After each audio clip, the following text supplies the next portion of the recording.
All right. What is going on, everyone?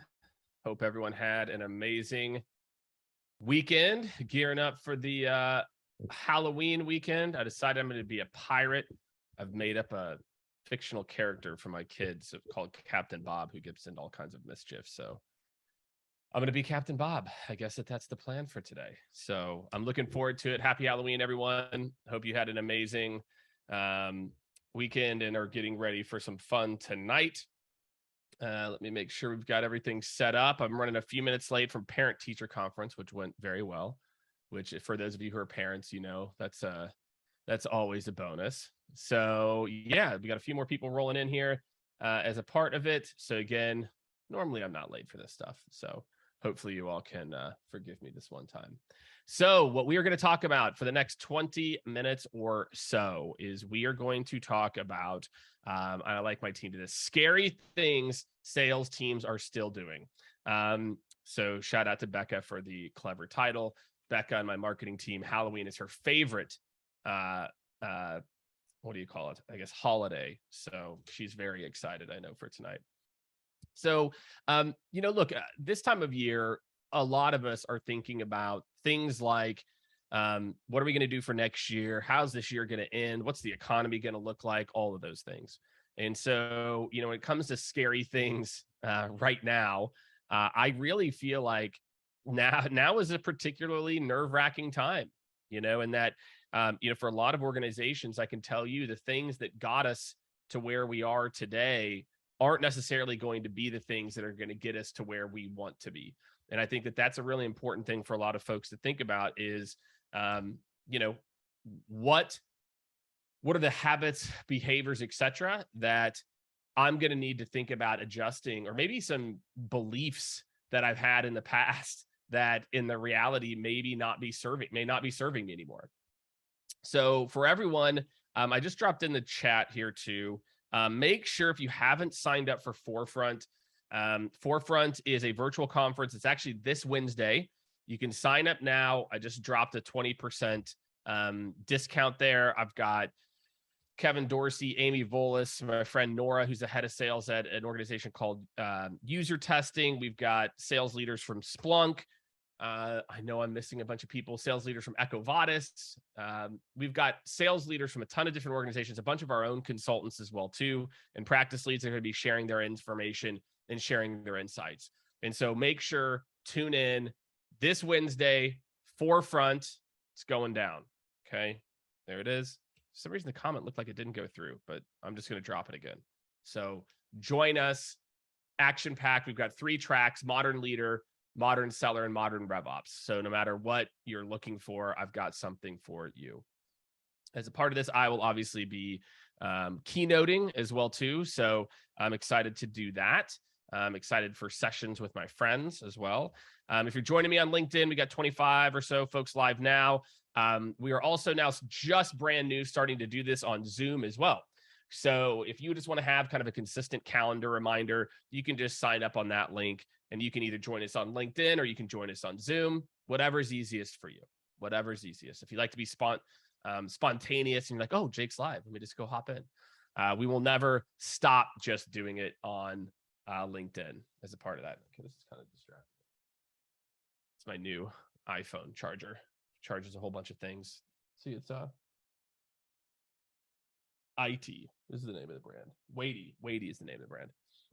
So let's hop into it. So scary things sales teams are still doing today. So first, scary things outbound. All right. So the number one, and obviously outbound, there's a lot of scary things that people are doing. I'm going to drop my number 1 and 2 here for outbound. All right, here you go. My number 1 and 2 scary things for outbound is fake personalization or generic personalization. Yes, I like the Chiefs. If you know me, I like the Chiefs. We had a bye week, which was kind of nice. But, we're going to be back at it next week versus Titans. So that is not a reason to meet with you. Because we went to the same college, because we like the same team, or you notice that I live in Austin. Someone sent me this one recently. It was like, oh, Jake, you live in Austin. You must be really excited for Austin FC.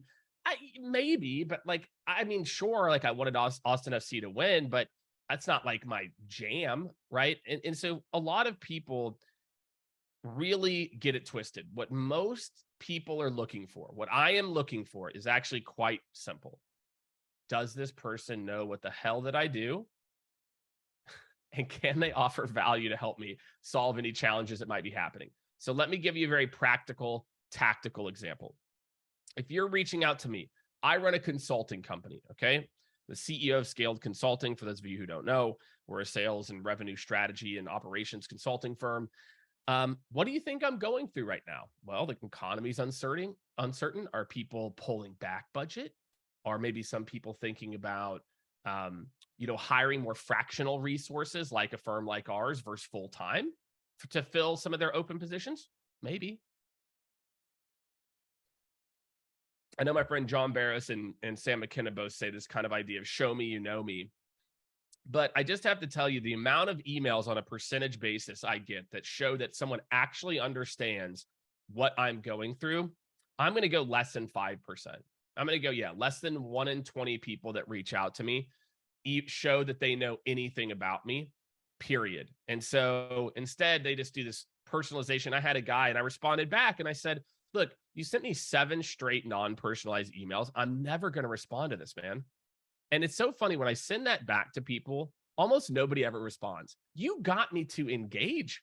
Respond. Hey, Jake, you know what? You're right. So guess what? I went and did some research. Here's why I think we should meet. Boom, meeting booked.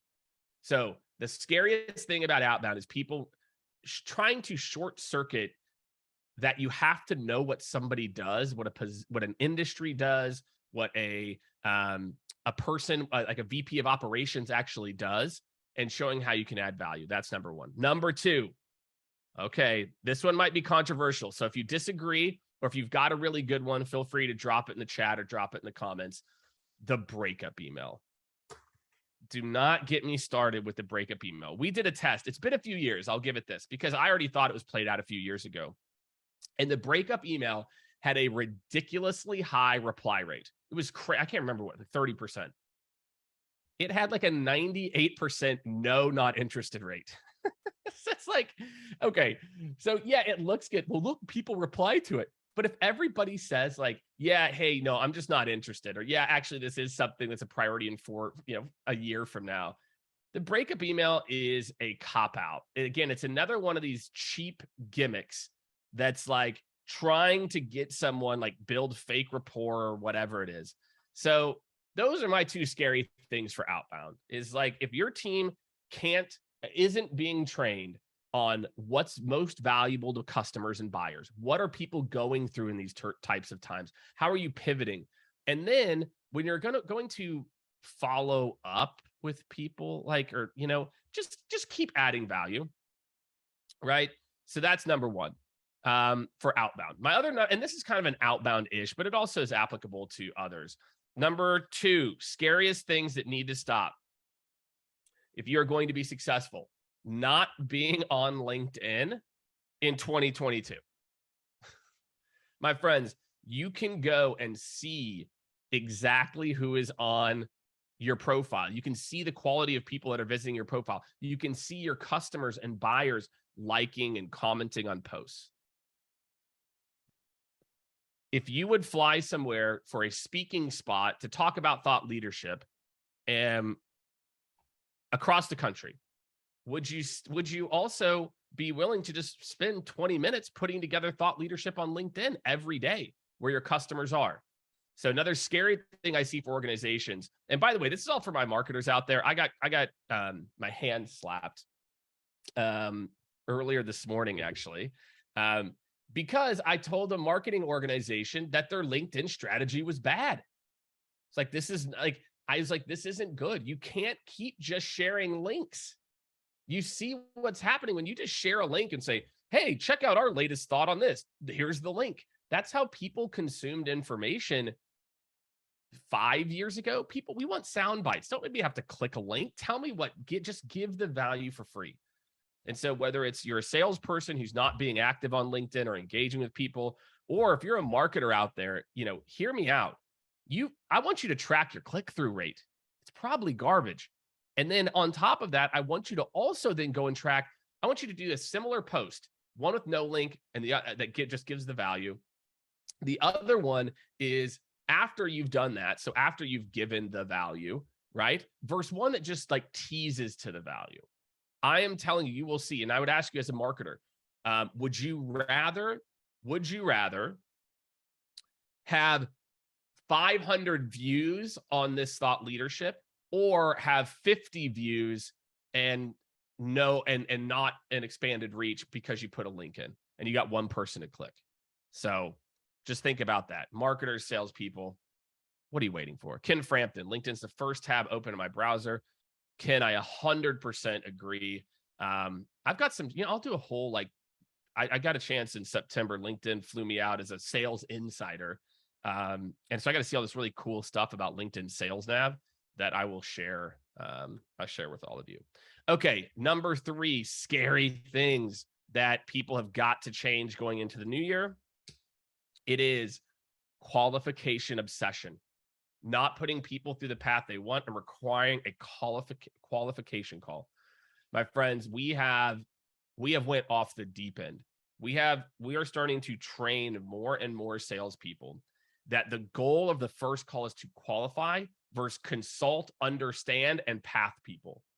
That is the real goal. The real goal of the first call is to understand current state, what's happening, how's it working, alternatives, where are they at in their journey, help them to understand where we might, tease to where we can help, and then get the right people involved. There is almost a 0% chance that on your first call, you are talking to exactly the right person, and that person alone is going to make a decision. But yet we run this call with this mindset of we're trying to qualify people. Don't get me wrong.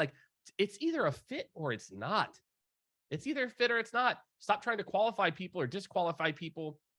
Instead, just try to understand, actively listen. Okay, what do they say? Okay, how do they answer that? Okay, John, that's interesting. Tell me a little bit more about that. We are training out the concept of active listening in 2022, and it's been consistently getting worse.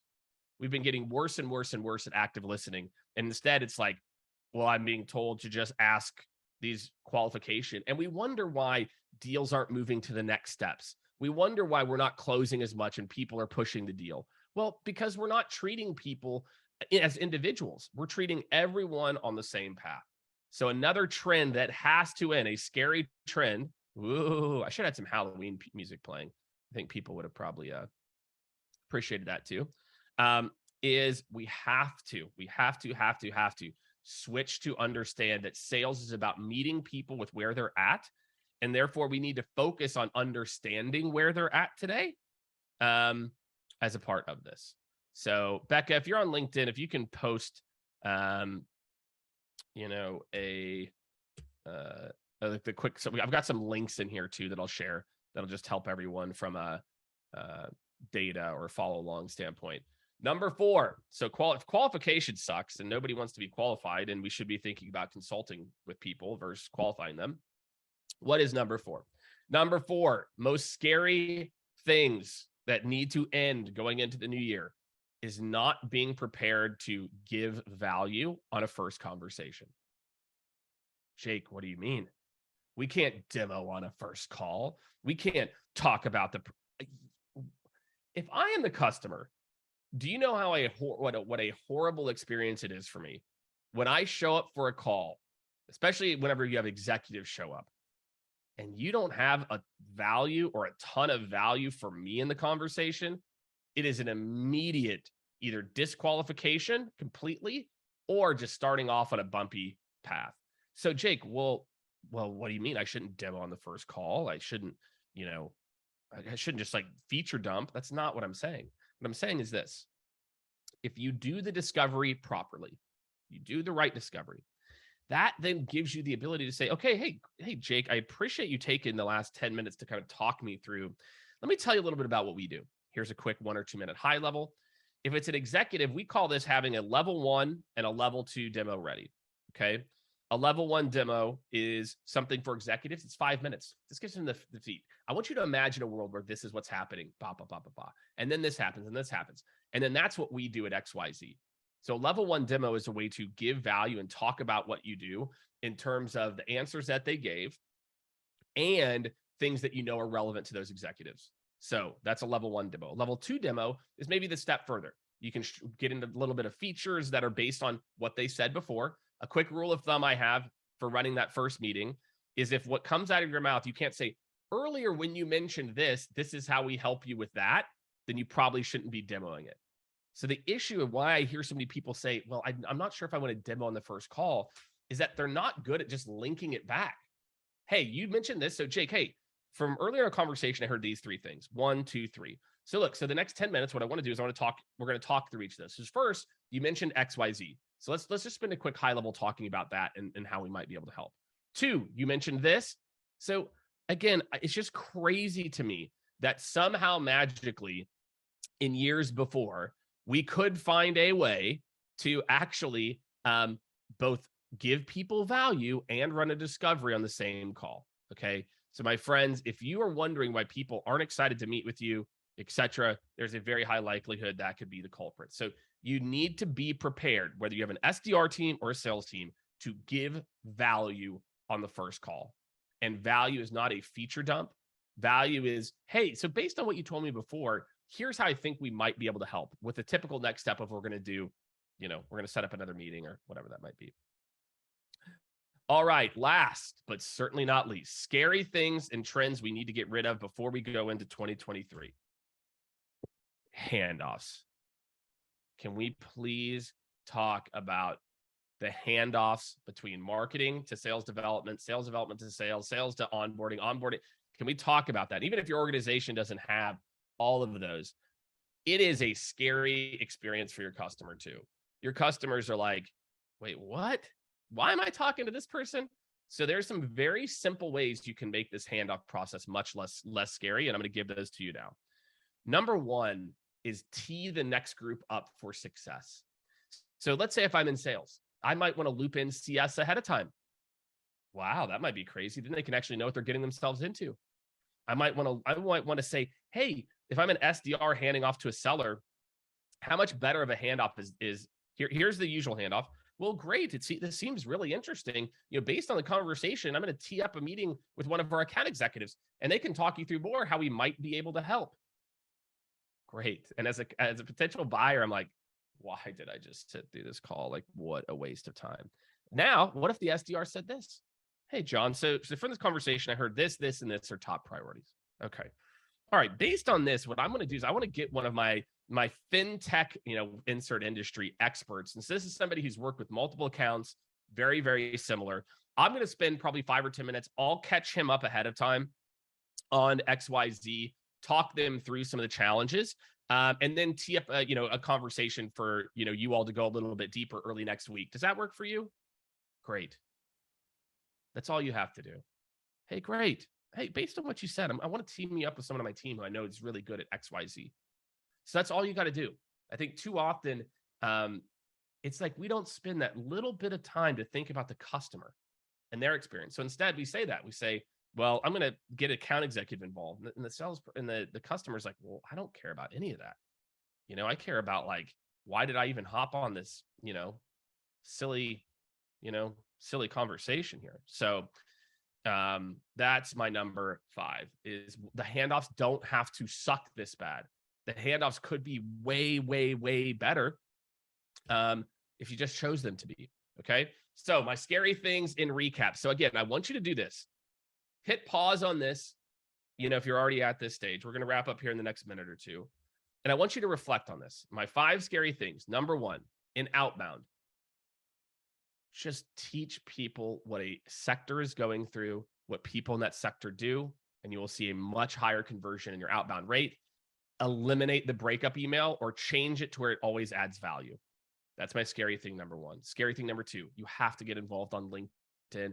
I'm telling you, I think automotive is like the 9th most popular vertical. So if you're telling me that your industry is not on LinkedIn, there's very, very few people where that's applicable. This is a chance to be a thought leader in your space on a daily basis. Number 3, is your discovery process focused on qualification versus consultation? You can soundbite that. Is your discovery process looking at consulting somebody or qualifying? If you're qualifying still today, buyers are going to get rid of you. because buyers do not have time. They want to know, wow, this person gets it. They know my space. They're asking smart questions, etc. Number 4, in the discovery process, are we adding value in every conversation? Are we doing everything that we need to do to add value to the other party? Making sure that every single conversation, again, whether you want to do a full demo or not on the first call, I don't care. You need to have something that's going to add value that says, hey, you spent your time talking me through this. Let me walk you through how I think we can help. Here's a couple of ideas before I loop in other people. And last, but certainly not least, 5 scariest thing is the handoff. There's absolutely no reason that the handoff process needs to be this clunky. Okay. There's very easy talk tracks you can build to optimize. So that's what's up, everyone. Thank you for being patient. My son's in 2nd grade.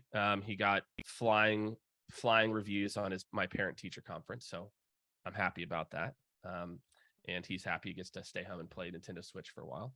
So I hope this helps some of you, as you're going into 2023, finishing up planning, etc. You're either, maybe some of you are ending your quarter right now. Some of you are getting, you're halfway through your Q4. But again, feel free, DM me, reach out if you ever need anything, and we will see you next week. Take care, everybody. Have a happy Halloween.